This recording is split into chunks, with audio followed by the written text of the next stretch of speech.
যেটা কাজ আমরা কম বেশি সবাই গ্রেডশিট করি, নিজেদের গ্রেডশিট করি না, কম বেশি করা হয়েছে, ঠিক আছে। তো এখানে আপনার রেজাল্ট শিটে এটা এখন আসতেছে, এটা এখন আমাদের ইয়েতে আসতেছে, ঠিক আছে। তো এখানে দেখেন আমাদের যেরকম নর্মাল যা প্রসেস থাকে, যে আমরা আগে আমি ডাটাটা তুলে নিছি, আপনাদের অনেকেই আমি দেখছি যে ডাটা তুলতে গিয়ে দেরি করেন, ঠিক আছে। ডাটা তুলতে গিয়ে দেরি করা যাবে না, সেম টাইমে সুন্দর মতো ডাটাটা তুলে ফেলবেন। এবার স্টুডেন্ট আইডিতে আপনি দেন, স্টুডেন্ট আইডিটা আছে, এটা আছে, দিয়ে দিলাম স্টুডেন্ট নেম, দিয়ে দিলাম মার্কস, গ্রেড পয়েন্ট, এগুলো আমি দিয়ে দিলাম, ঠিক আছে। এরপর উপরে যেটা আছে আমাদের একটা কিছু মার্চ করতে হবে, তো আমরা মার্জ এন্ড সেন্টার দিলাম। আর এখানে স্টুডেন্ট নেম লিখবো, স্টুডেন্ট কি লিখছে, স্টুডেন্ট রেজাল্ট শিট,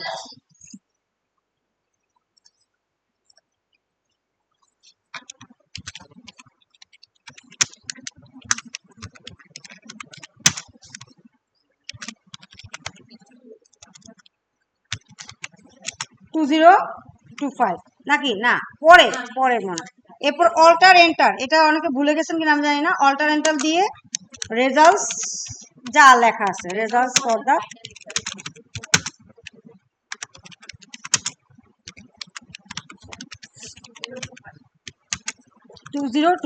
ওকে। আচ্ছা, এখন স্টুডেন্ট রেজাল্ট শিটে আমাদের যে স্পেসিফিকেশনে যা বলা আছে, টাইমস নিউ রোমান এসব দিবেন। এগুলা কেন দেখায়, যাতে আপনি বুঝতে পারেন যে আমার অ্যাকচুয়ালি কোন জায়গায় কি কাজ করতে হবে। এরিয়াল 17, এরিয়াল কই গেল, এরিয়াল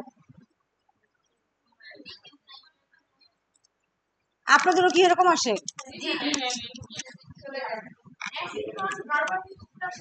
হ্যাঁ, এটা তো আসার কথা, আমারটাতে তো, আমার পিসিতে তো আসে, এখানে কেন আসে না কে জানে। 17 নাই, তাহলে কি করব, লিখে দেব, সবাই জানি তো। এরপর সবকিছু টাইমস নিউ রোমান, রাইট। তো এটাকে টাইমস নিউ রোমান দেন, খালি ক্যালিব্রি আসে, যেটা দিয়ে কোনো কাজ নাই ওটাই আসে। হ্যাঁ, আর টাইমস নিউ রোমানে এটা কত, নাই, ওকে, নো প্রবলেম।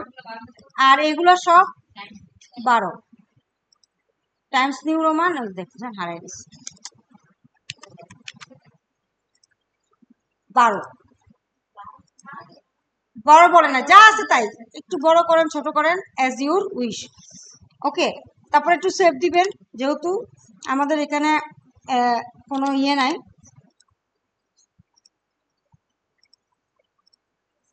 ওকে, নেক্সট যেটা হচ্ছে আমার বলছে যে আমার স্যালারি শিটে কাজ করতে বলছে, তাই না। স্টুডেন্ট আইডিতে কি বলছে, অ্যাপ্লাই ভ্যালিডেশন 6 ডিজিট, ওই একই, হ্যাঁ, ওই যে আগের যেগুলা করছি সেগুলাই বারবার, দেখছেন একই জিনিস বারবার আসতেছে। তো আপনাদের যেটা কাজ হবে, আমরা ওইভাবেই নোটপ্যাডে নিয়ে আমরা শুরু করে দিব। আর আমরা এইটা আপনাদেরকে বলছি, তারপরে আমি আরেকবার বলি, এটা হলো নোটপ্যাড, ওকে। নোটপ্যাডে আমরা প্রথমে বলবো যে for student ID,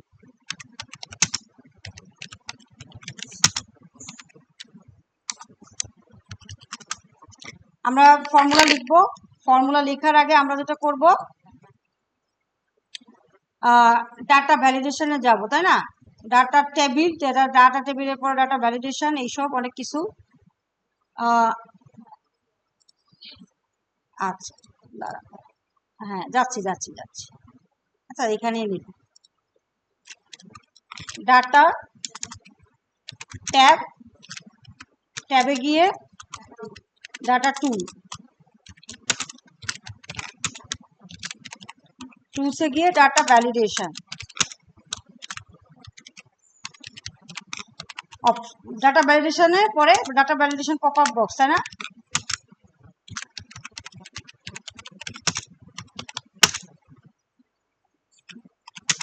pop up বক্সে গিয়ে আমরা লিখবো অ্যালাউ ফিল্ডে দিব কি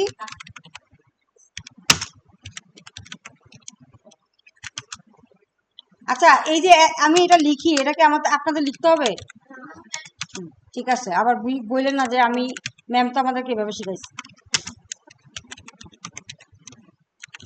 অ্যালাউ ফিল্ডে আমরা কিছু একটা লিখবো কি লিখবো সেটা হলো আমার আজকে কয় তারিখ 16 তারিখ 17 হ্যাঁ আমি কি করছি আচ্ছা যাই ঠিক করে দেব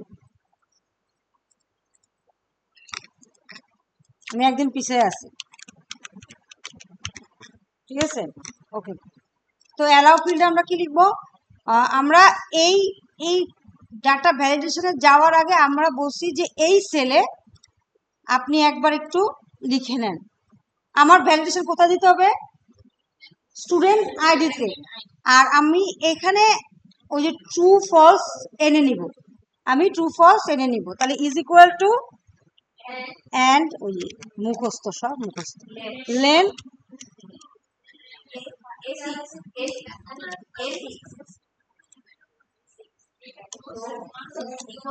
ইজ ইকুয়াল টু 6 কমা দিয়ে পুরাটা মুখস্থ করছি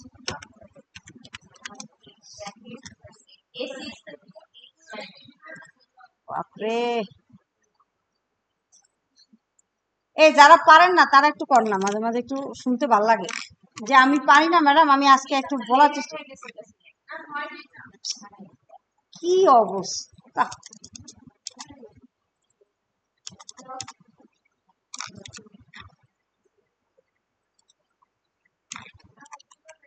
আবারও আহা এত বোকা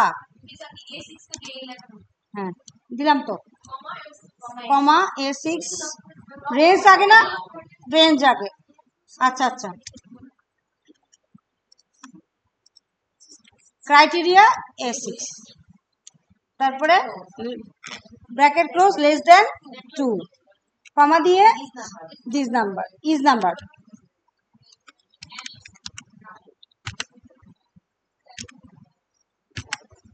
সব মুখস্থ সব ওরা সব বসে বসে মুখস্থ করছে রাইট রাইটে এবার A6 এ 6টা ডিজিট না 5 না হ্যাঁ 5 কমা দিয়ে লেফট এই যে এত কমপ্লেক্স সূত্র এটা এমন না যে কেউ পারে না এরকম হয় না বুঝছেন সবাই মোটামুটি পেরে যায় বরঞ্চ অন্যান্য সূত্র পারে না এটা পারে হ্যাঁ কিন্তু বুঝলে এটা সোজা আছে এবার আমার যে এন্ড রেখে আসছে তার ব্র্যাকেট ক্লোজ করতে হবে ঠিক আছে ওকে তাহলে ফলস আসছে এবার আমার যে রিকোয়ার্ড এইভাবে ফলস আসার পরে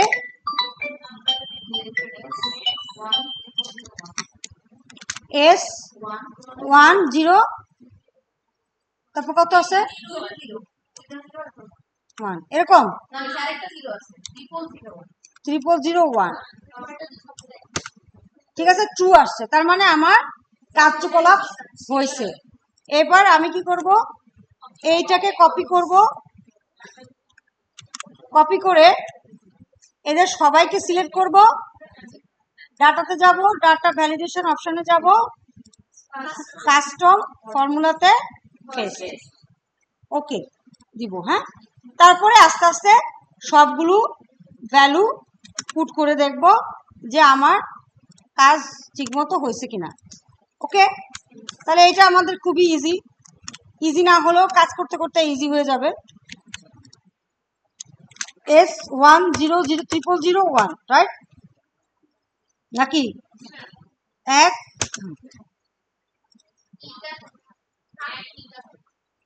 3 হ্যাঁ দিছি তো 6 ও ক্লাসে নাই তো ক্লাসে থাকলে ঠিক মতো বলতে পারত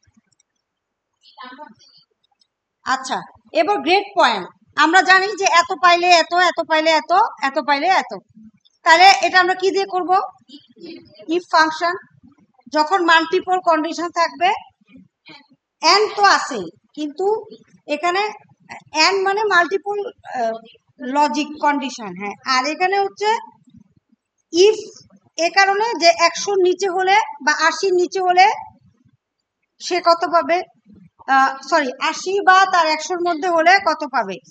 এটা এমন না যে আপনাকে এন্ড দিয়ে লিখতে হবে, এন্ড 80-র উপরে বা 100-র নিচে, এরকম না। দেখেন সিকোয়েন্স আছে, কি সিকোয়েন্স আছে, একটা আছে আপার ভ্যালু 100, 100-র পরে নেক্সট এটা হচ্ছে লোয়েস্ট পয়েন্ট কত 80, 80-র পর 79, একদম পরের টাইপ সিকোয়েন্স তারা মেনটেন করছে। এখানে এমন কোনো সিকোয়েন্স দেয় নাই যেখানে যার কারণে বাদ পড়ে যাবে। যদি বলতো যে 80 থেকে 100 আবার 77 থেকে 70-র মধ্যে, তখন আমার কিছু টার্মস বাদ পড়ে গেছে, তখন আমি এন্ড ফাংশন ইউজ করতাম। বাট এখানে যেহেতু একটা সিকোয়েন্স তারা মেনটেন করছে, এক্ষেত্রে আমার আর এন্ড ফাংশন ইউজ করা দরকার নাই। এখানে মজার বিষয় কোনটা আমি আপনাদেরকে বলি, এখানে দেখেন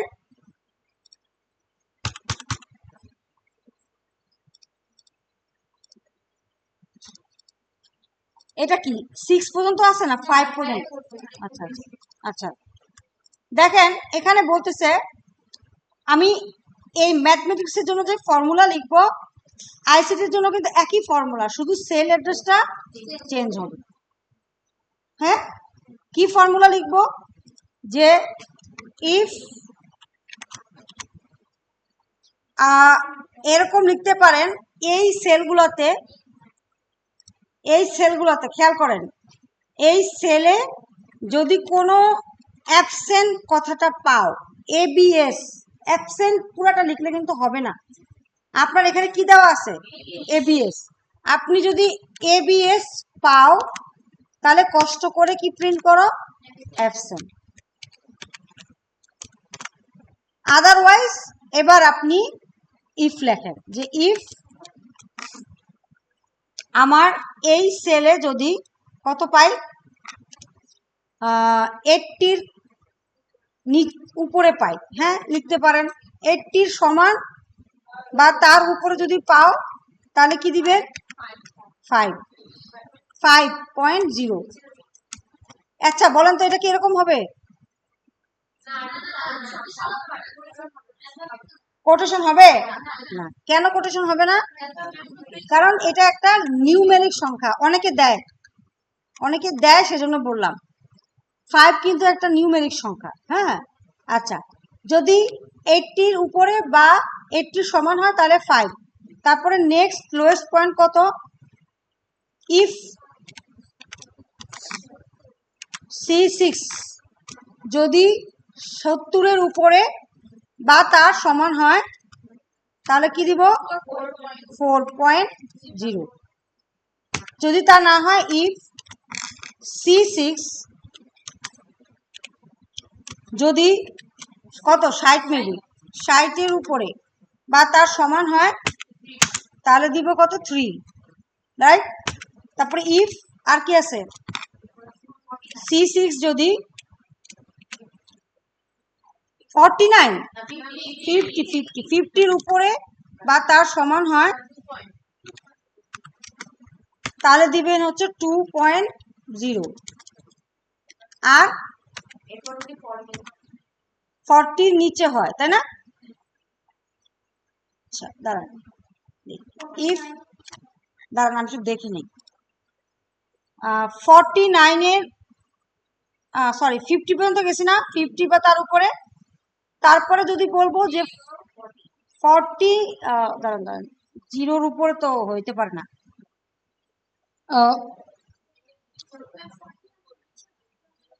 49-এর নিচে হয় না,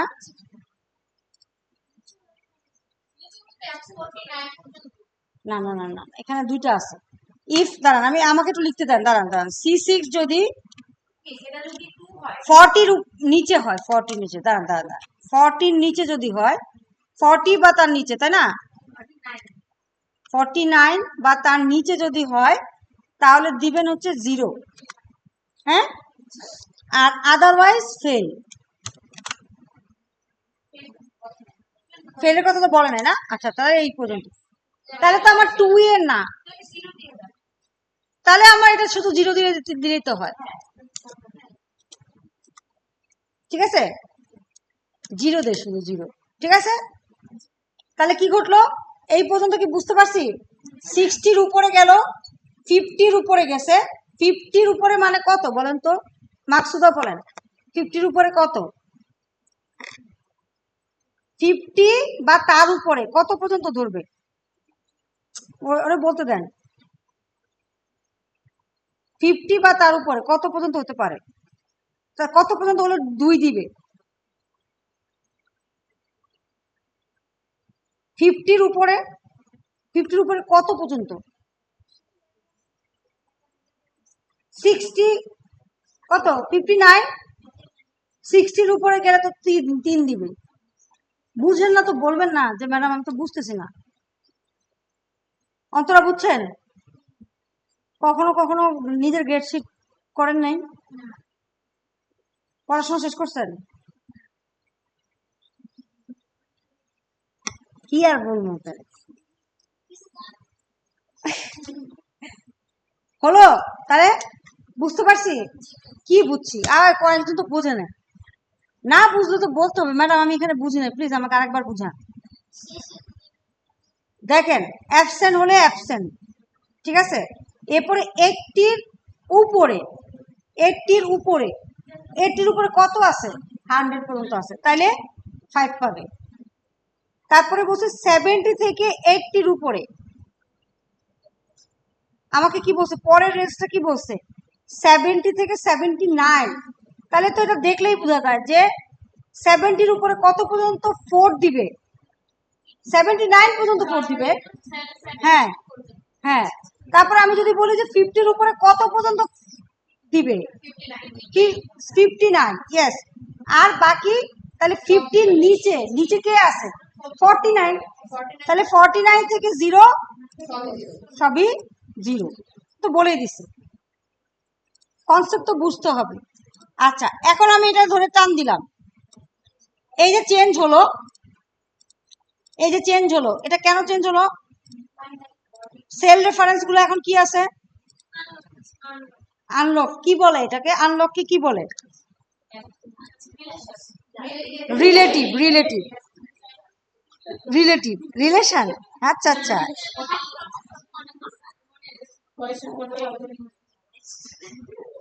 প্রবলেম নাই, আমি এমনি দুষ্টামি করি, ঠিক আছে, ওকে।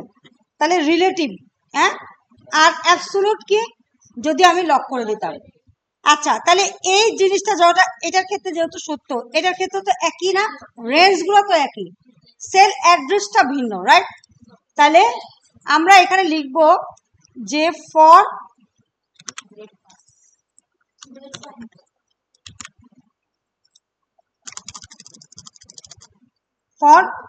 ম্যাথমেটিক্সের ম্যাথ গ্রেড পয়েন্ট, তাই না?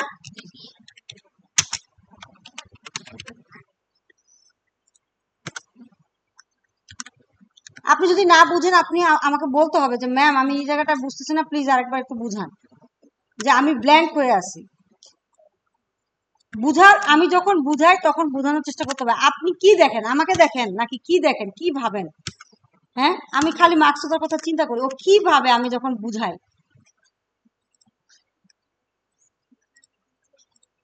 কিছু একটা তো বসে বসে ভাবে। এখন আমি কি যে ভাবে, আমি এটাই চিন্তা করি মাঝে মাঝে।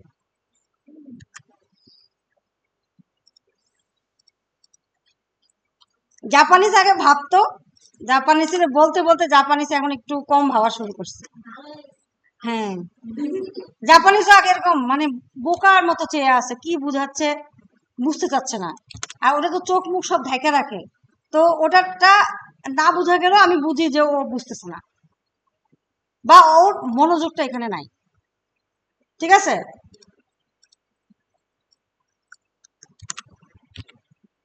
রেসপন্স নাই, রেসপন্স নাই।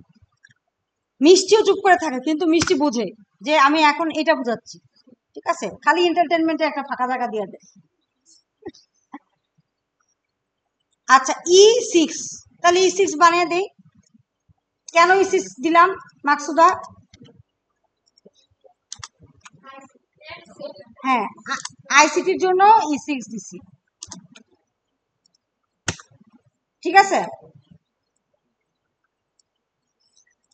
ওকে, আর এটার জন্য কি হবে?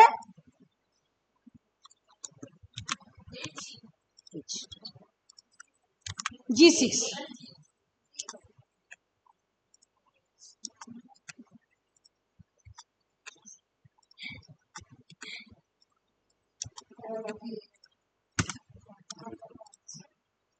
এখন এটা আপনারা ক্যালকুলেট করবেন যে সবার জন্য সবাই ঠিক আছে কিনা, ঠিক আছে? যে আমরা যা লিখছি আইসিটির জন্য হচ্ছে E6। ওকে, মানে দেন একভাবে দিলেই হয়।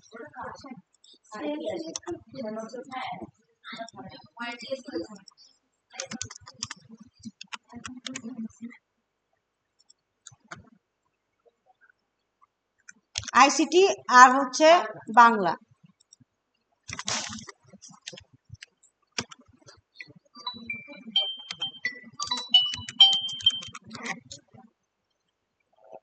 হ্যালো স্যার, আসসালামু আলাইকুম। হ্যাঁ, ভালো আছি। ওই আমি একটু ক্লাসে আছি তো, একটু ব্যস্ততার মধ্যে আছে, এজন্য ফোনটা ধরে নিলাম। আপনাকে এখন ব্যাক করতাম আমি। হ্যাঁ, একটু যদি আমাকে 10টা মিনিট সময় দেন, আমি শেষ করে কথাটা বলি। আচ্ছা, হ্যাঁ হ্যাঁ, আচ্ছা আচ্ছা, ঠিক আছে।